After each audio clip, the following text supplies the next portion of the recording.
এমন সিদ্ধান্তকে কেন্দ্র করে ক্রিকেট অঙ্গনে চলছে ব্যাপক আলোচনা। দেশের মানুষের বড় একটি অংশ ভারতের ভেন্যুতে গিয়ে খেলা না খেলার পক্ষে অবস্থান নেয়ায় সাহস পেয়েছে বাংলাদেশ ক্রিকেট বোর্ড। এমনটাই জানিয়েছে বিসিবির সভাপতি। সম্প্রতি এক প্রশ্নের জবাবে বিসিবি সভাপতি বলেন, দেশের মানুষের সমর্থন তাদের সিদ্ধান্তকে আরও দৃঢ় করেছে। তিনি বলেন, আমরা তো দেশের মানুষের জন্যই ক্রিকেট খেলি। আগেও বলেছি, আবারও বলছি, দেশ সবার আগে। এরই ধারাবাহিকতায় ভারতের মাটিতে আসন্ন বিশ্বকাপে বাংলাদেশের অংশগ্রহণ নিয়ে অনিশ্চয়তা তৈরি হয়েছে।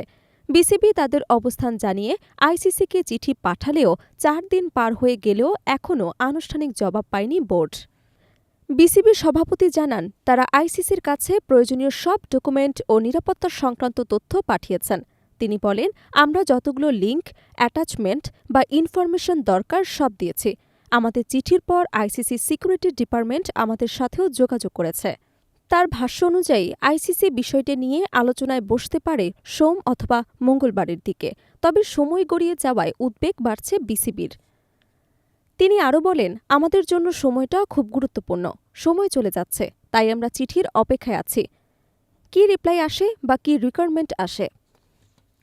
এদিকে ভারতের অন্য কোনো ভেন্যুতে বাংলাদেশ ম্যাচ খেলবে এমন গুঞ্জনকে ভিত্তিহীন বলে উড়িয়ে দিয়েছে বিসিবি বস। তিনি স্পষ্ট করে জানান, এ বিষয়ে এখনও কোনো সিদ্ধান্ত হয়নি।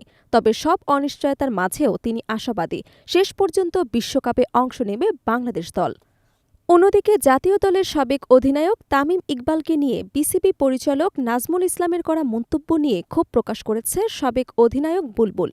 তিনি বলেন, বিষয়টি ব্যক্তিগত ফেসবুক থেকে করা হলেও একজন বোর্ড পরিচালকের কাছ থেকে এমন মন্তব্য অনাকাঙ্ক্ষিত। তার মতে, একজন জাতীয় দলের অধিনায়ককে নিয়ে মন্তব্য করার আগে আরও দায়িত্বশীল হওয়া উচিত ছিল, সম্মান দেখানো উচিত ছিল। এ ঘটনায় সংশ্লিষ্ট পরিচালকের কাছে কারণ দর্শাতে বলা হয়েছে। বিষয়টি আগামী ২৪ তারিখের বোর্ড মিটিংয়ে বিস্তারিত আলোচনা হবে বলেও জানান বিসিবির সভাপতি। সিলেটে স্কুল ক্রিকেটের উদ্বোধনী অনুষ্ঠানে যোগ দিয়ে এসব কথা বলেন তিনি। পাশাপাশি তিনি জানান, এ বিষয়ে সরকারিভাবেও আলোচনা করে চূড়ান্ত সিদ্ধান্ত নেওয়া হবে। এ ঘটনায় সংশ্লিষ্ট পরিচালকের কাছে কারণ দর্শাতে বলা হয়েছে। বিষয়টি আগামী ২৪ তারিখের বোর্ড মিটিংয়ে বিস্তারিত আলোচনা হবে বলেও জানান বিসিবির সভাপতি। সিলেটে স্কুল ক্রিকেটের উদ্বোধনী অনুষ্ঠানে যোগ দিয়ে এসব কথা বলেন তিনি। পাশাপাশি তিনি জানান, এ বিষয়ে সরকারিভাবেও আলোচনা করে চূড়ান্ত সিদ্ধান্ত নেওয়া হবে।